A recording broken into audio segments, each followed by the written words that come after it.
Good afternoon, students. Welcome to today's English class. Till yesterday, we were discussing grammar, part of your English subject, and some topics were even part of your syllabus too, right? And now, let's go for a change in the syllabus, and I might say, let's go for a change in the topic, not the syllabus, and let's go for the lesson from today onwards, right? And this is part of your second semester unit 1. Second semester unit 1. And here I would like to exhibit your book once again for your general understanding. This is your textbook, I repeat, and from here your second semester topics begin, right? And already I gave you an idea about your poetry part. What was that? Ode to Solitude by Alexander Pope. Ode to Solitude by Alexander Pope. Okay. So, today let's go for the lesson. Okay. And the title of the lesson is With the Photographer by Stephen Leacock. Okay. Some people call it Leacock and some also call it Leacock. Stephen Leacock. So this is the title, and this is the outward appearance of your beginning part of the lesson. And those who have textbooks, please start looking into your books when I read. Start looking into your books when I read, and when I start explaining you about the things which are read by me related to this lesson, you can listen to me without looking into the books. Okay, right, girls? And here, if you take a look at this one, in the introduction part about the writer and the lesson, okay, check this one, reading. There is something given in the blue column. Check it out, that I am reading from the second paragraph onwards, that is about the lesson. Check this one. With the Photographer is an extract from Behind the Beyond. It is an amusing tale depicting the idiosyncrasies of a photographer that cause discomfort. Okay, it's not discomfort, that is discomfiture to the person who goes to have his photograph taken. Enlivened by Leacock's playful irony, the story makes a telling comment on the photographer and his vice. Now, after reading all these lines, just to simplify and to put the things in simple words, Stephen Leacock himself one day went to a photo studio to have his photograph taken for some reason. And after going there, the troubles, the problems he faced because of the photographer, he narrates in a lively manner, in a humorous way, and what happened to him. Plus this, what is that? With the Photographer lesson has been taken from his writing called From the Behind. Check this, Behind the Beyond. Okay, Behind the Beyond, right? I think he has written a volume of stories in one book, and from that, this story has been selected for you all as a lesson. Let's see what kind of troubles he faced, what kind of problems were posed by the photographer to him.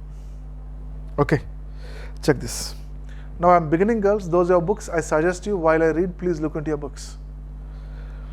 I want my photograph taken, I said. Check this, girls. I want my photograph taken, I said. Now check this, first person I. Okay, first person I forgot to put it on the board. Sorry for the inconvenience. With the photograph by Stephen Leacock. Right, so the writer himself went to a photo studio one day, and after stepping into the photo studio, I think he might be looking at the photographer and told him directly, I want my photograph taken. I said, here, I want my photograph taken, which was, these words are given in inverted commas, okay, indirect speech. I said.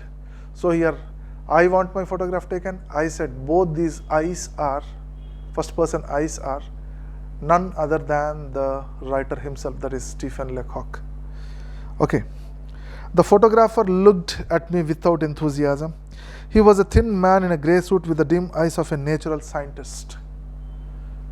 And here some information, okay, has been given about the appearance and the way he thought about this writer. Okay, information about the photographer, and how was his appearance? His appearance was like a natural scientist with the dim eyes, and he looked at the writer without any enthusiasm, that means without any interest. When the writer, the moment he stepped into the photo studio and said, I want my photograph taken. Okay, I repeat, the photographer looked at him without any enthusiasm. And how was his appearance? What was that? It's given as, he was a thin man in a grey suit. That means he was wearing a grey suit and he was not a stocky man, but he was a thin man. Okay, lean man, thin and lean, right? And another one, with the dim eyes of a natural scientist. His eyes were dim, that means his eyes were not that bright and shiny. And his appearance, because of that wearing of the grey suit, made him get the appearance of a natural scientist, right? But there is no need to describe him. And check this one, but there is no need to describe him. And here the writer uses this particular sentence, no need to describe him. That means the moment anyone looks at him, takes a first look at him, definitely get a feeling that he has that look of a natural scientist because of his grey suit, because of his thin body, and because of his dim eyes. Okay, right. Everybody knows what a photographer is like. After this, he also passes another comment. Everybody knows what a photographer is like. That means everybody understands how a photographer looks like. And girls, don't forget the fact that this lesson that is given to you here has not been written in Indian environment, Indian conditions. It has been directly taken from England conditions. Okay, England background, English background. So here don't expect that how come an Indian photographer looks like this. No. The photographer who is mentioned here by the writer is not from the Indian environment. He is from the British environment. Okay, and wearing a suit in English conditions is a common thing. Okay, so that's why he was giving all sorts of explanation. No one knows, sorry, everyone knows how a photographer looks like, and no need to describe him before that. Okay, check this. Yeah, sit there, he said, and wait. I waited an hour. I read the Ladies' Companion for 1912, the Girls' Magazine for 1902, and the Infant's Journal for 1888. Now some particular titles have been given in italics. Okay, now let's go to that, but not before giving you an idea about this one. When the writer said, I want my photograph taken, and in reply, the photographer looked at him without any enthusiasm. He was in grey suit with dim eyes of a natural scientist. After all these things, the photographer, in reply, said only one thing: sit there. Okay, he told the writer, sit there. And he sat there for 1 hour. A time of 1 hour, 60 minutes, he sat there for 1 hour. And check this one. And to pass that 1 hour time, what he did was he read the available things that were there on the table. And the things which he read and the things that were available to him were, check them, Ladies' Companion for 1912. Ladies' Companion, maybe it's the name of a magazine titled Ladies' Companion, which was written in 1912. Next one, the Girls' Magazine for 1902. After completing that Ladies' Companion, he went, I would say he gone through the another magazine called the Girls' Magazine, which was written in 1902. and he even completed that as well. And next thing, yeah, and the Infant's Journal for 1888. After that, he proceeded to read another magazine available there. What is that? The Infant's Journal for 1888. It was written in the year 1888. Okay.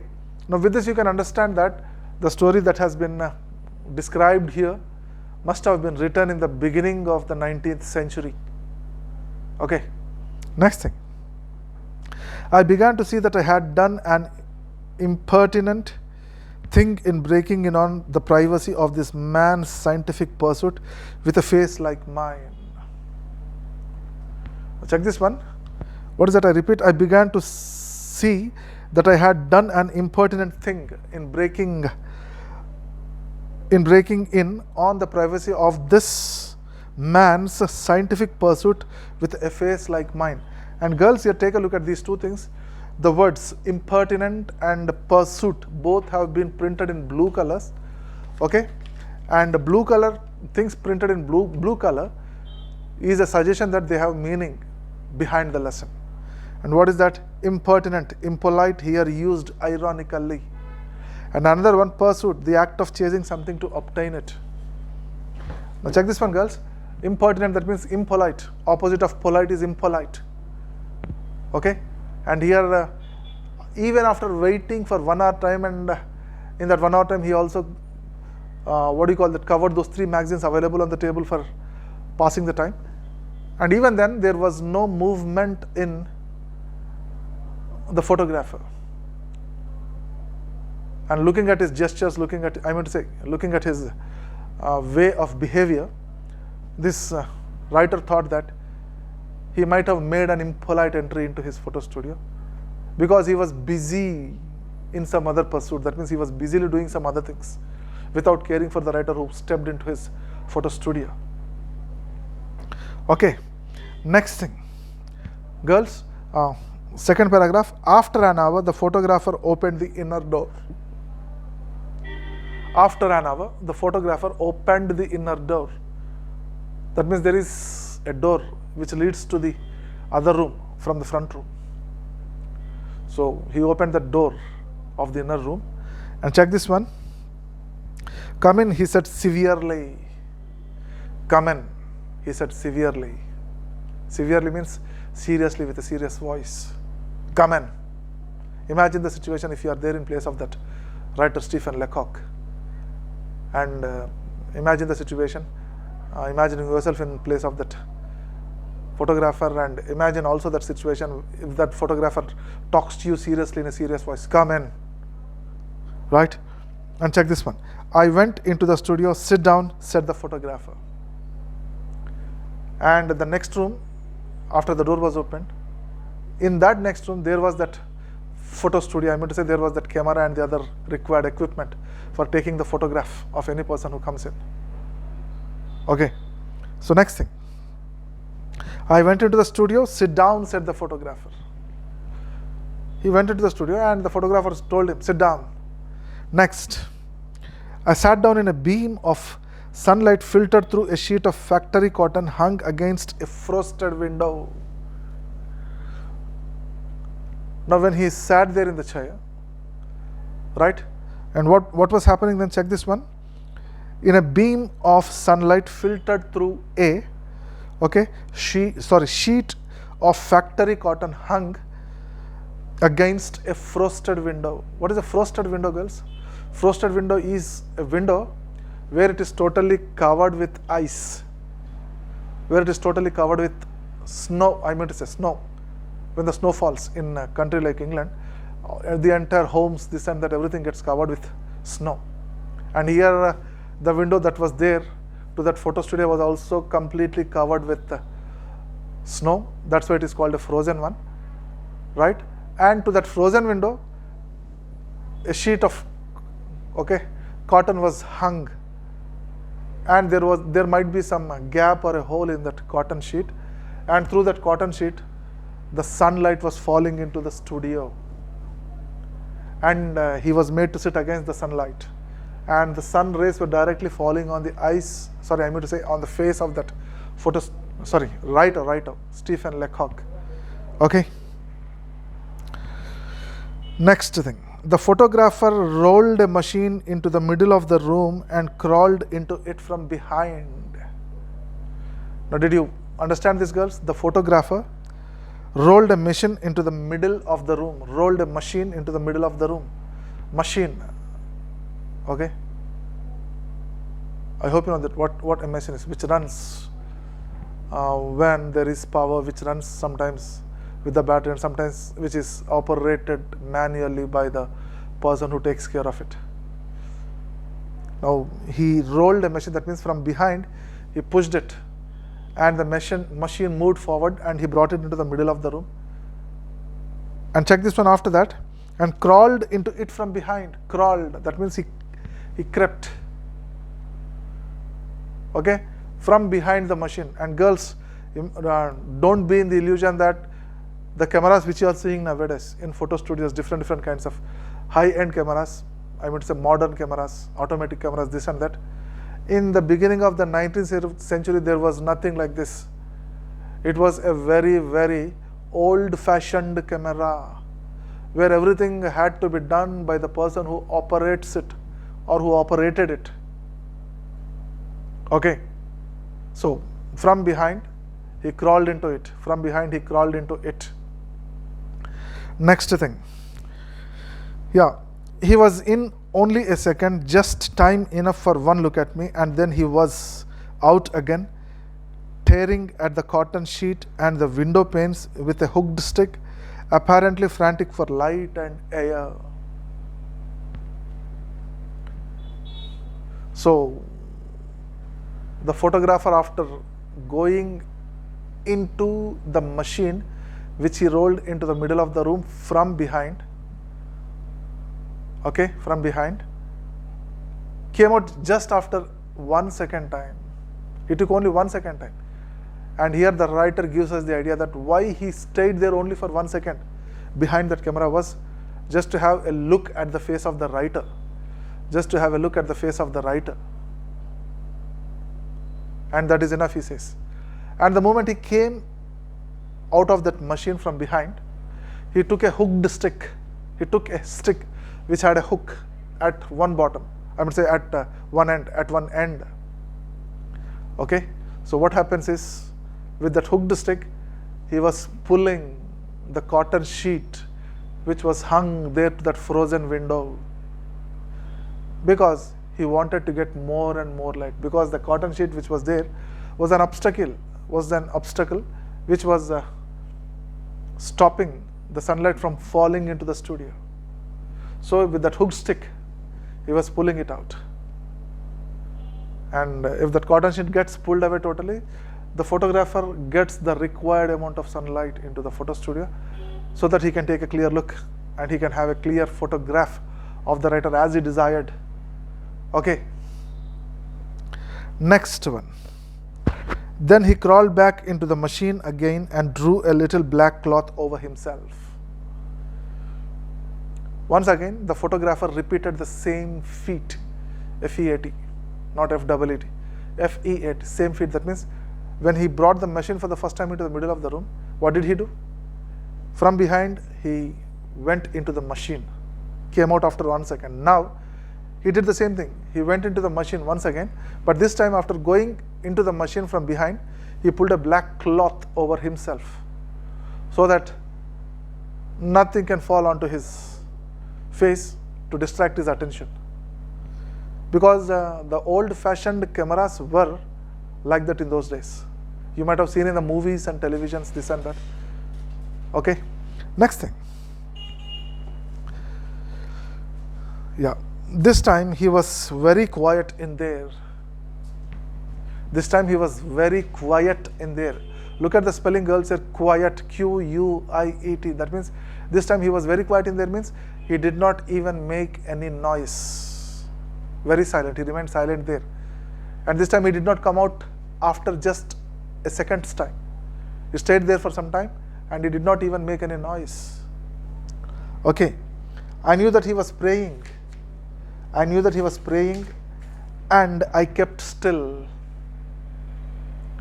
I knew that he was praying and I kept still. Now, because the photographer did not come out of that machine from behind, and since there was no sound at all, the writer expected that the photographer might be praying to God, might be offering a prayer to the God. Okay, he expected that. Next thing, when the photographer came out at last, he looked very grave and shook his head. After a while, the photographer slowly came out of that machine from behind, removing the cover, black cover which he had put over himself. And the moment he came out from that machine, what did he do? Check this one. He looked very grave. That means he looked very serious. He had a serious face and shook his head in dissatisfaction. He shook his head like this. Okay, then see. The face is quite wrong. The face is quite wrong. What is that? Can you imagine, girls? The face is quite wrong. Imagine that you had gone to a photo studio and you are made to sit in that chair before the photograph is taken. And what does the photographer do before clicking the camera? He will have a proper look at your face, whether the face is adjusted according to the lens or not. Then he gives you some suggestions. Okay, sit straight, just bend your head, this and that. He might say like this, just to have a proper photograph, better photograph. But here something totally opposite has happened. And what is that total opposite thing? Look at, and he passed a comment, he made a comment. And what is that comment? The face is quite wrong. That means he was commenting on the face of the photographer who was sitting there in the chair.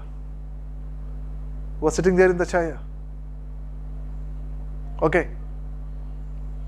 And imagine the feelings of that writer when the photographer directly, without any politeness, made a comment stating that the face is quite wrong. That means your face is totally bad.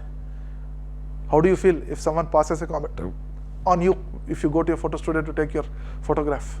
The same thing has happened with the photographer. Sorry, with the writer, because of the photographer. Then see next. I know, I answered quietly, I have always known. When this person said the face is quite wrong, the writer did not feel anything emotional. He did not get emotional, but he said only one thing, I know. I said quietly. And what is that? What's the next thing? I have always known. That means the writer has always had an idea about his own face, because every time, every day in the morning and at some particular times, we always look at our faces in the mirror. Similar things have been done by the writer as well. That's why he said, I know, I have always known. Okay. Next thing. He sighed. S-I-G-H-E-D. Check this one. He sighed. That means he made a sound. Making a sound like this. This is called sigh. Okay. Next thing. I think he said the face would be better 3/4 full. I repeat this, girls. I think he said the face would be better 3/4 full. What is this? They have been printed in blue color, girls, and check this one. Partly from one side and partly from the front. Partly from one side and partly from the front. Because this entire face can be called as 4/4. And here the photographer is commenting about the face of that writer, stating that the face would be better 3/4 full. That means only 3/4 of your face will look better if the photo is taken, if the photograph is clicked. Okay. Next one. I am sure it would. I am sure it would. I said enthusiastically, for I was glad to find that the man had such a human side to him. And why did the writer say, I am sure it would? Even the writer knew that his face was not that impressive enough. His face was not that good looking enough. But when the photographer told that the face would be better only 3/4 full, he said, yes. What is that? I am sure it would. Yes, I know that it would look 3/4 full good. And why did he say that? Is nothing but he said these things because the photographer was the first person to comment with a human with a human feeling in his side. Okay, next thing, man had such a human side to him. Okay, so would yours. In fact, I continued. So would yours. In fact, I continued. But at the same time, after saying that, I am sure it would, when the writer said these words, he also continued to say one more thing. What was that? So would yours. If my face is better 3/4 full, so would yours. That means even your face would be also the same. Even if you take the photograph of your face, even you have to go for only the 3/4 full of your photograph. So as my face is, so is yours. Okay, next one. How many faces one sees that are apparently hard, narrow, limited, but the minute you get them 3/4 full, they get wide, large, almost boundless in. And in return, the writer also asked the question, how many faces would you come across every day, which are hard, which are narrow, which are wide, which are rough, this and that.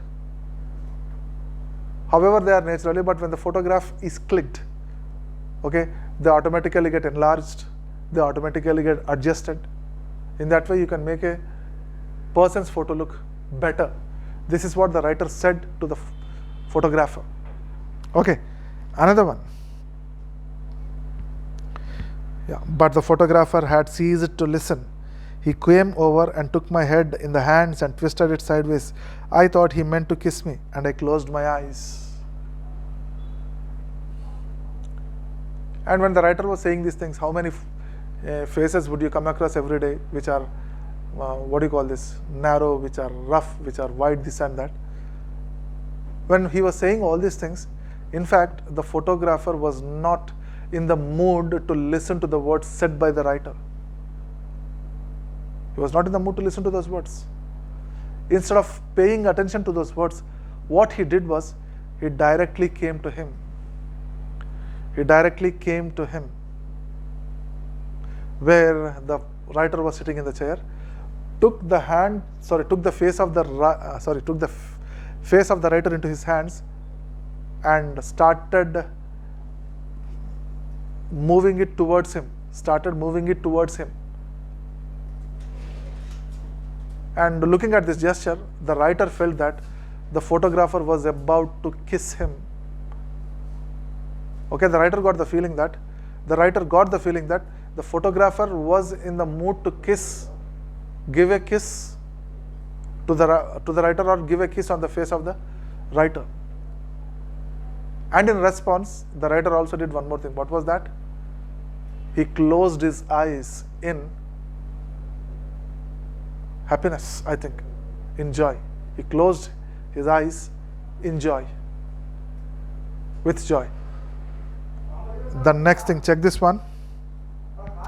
But I was wrong. He twisted my face as far as it would go, and then stood looking at it. So whatever the writer expected, and what was that expectation? He thought that the photographer was about to kiss his face, but that did not happen. In fact, what happened was, the photographer, after holding the face of the writer, started twisting it sideways here and there, as far as it would bend. Okay, then after that, he started looking at the face without any movement. Next thing, he sighed again. I don't like the head, he said. Now imagine if you are there in place of that writer.